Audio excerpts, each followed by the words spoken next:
Okay, antibiotic resistance is another example of evolution or of natural selection.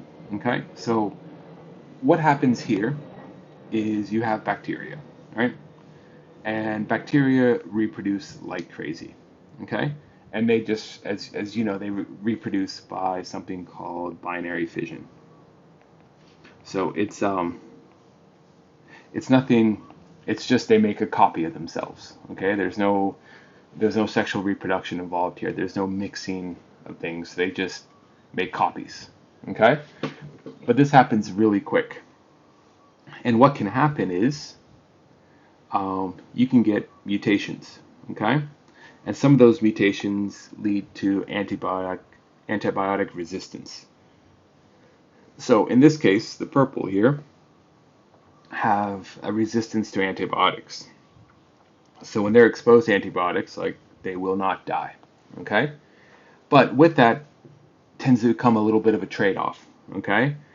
Like going down to here, outside of uh, outside of any antibiotics, the disadvantage here is they tend to reproduce a little bit slower. Okay, so if there's no antibiotic around, they don't. They might still be in that population, but they reproduce slower. So what happens if this is in your body? By the time they get lots of reproduction, maybe you feel a bit sick. You go to the doctors, they give you an antibiotic, you take it, right? Um, this is the environmental change, okay?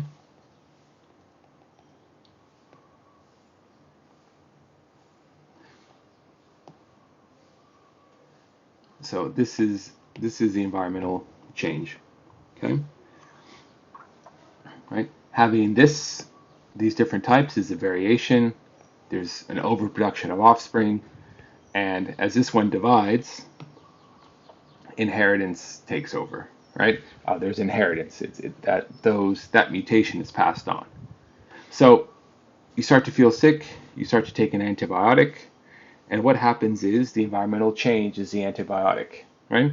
These who can reproduce faster can no longer reproduce because the antibiotic kills them. However, the purple ones here are able to reproduce slowly. They grow slowly, they reproduce slowly, but they have no competition now. All their competition is dead.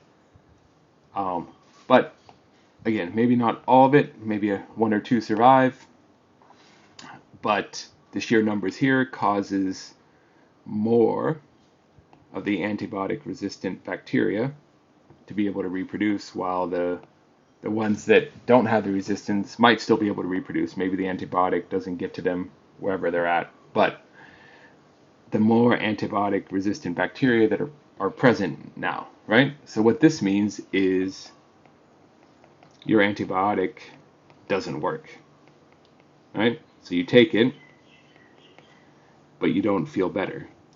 So then you go back to the doctors and he says, oh, this antibiotic's not working. Let me give you a different one. And then when you take the different one, this whole process starts over again. Eventually, one of these bacteria, the ones that are resistant, are going to gain a second resistance to another antibiotic. And then then you have to go take another one. So over time, this actually happens. So what they do now is they do large doses of antibiotics.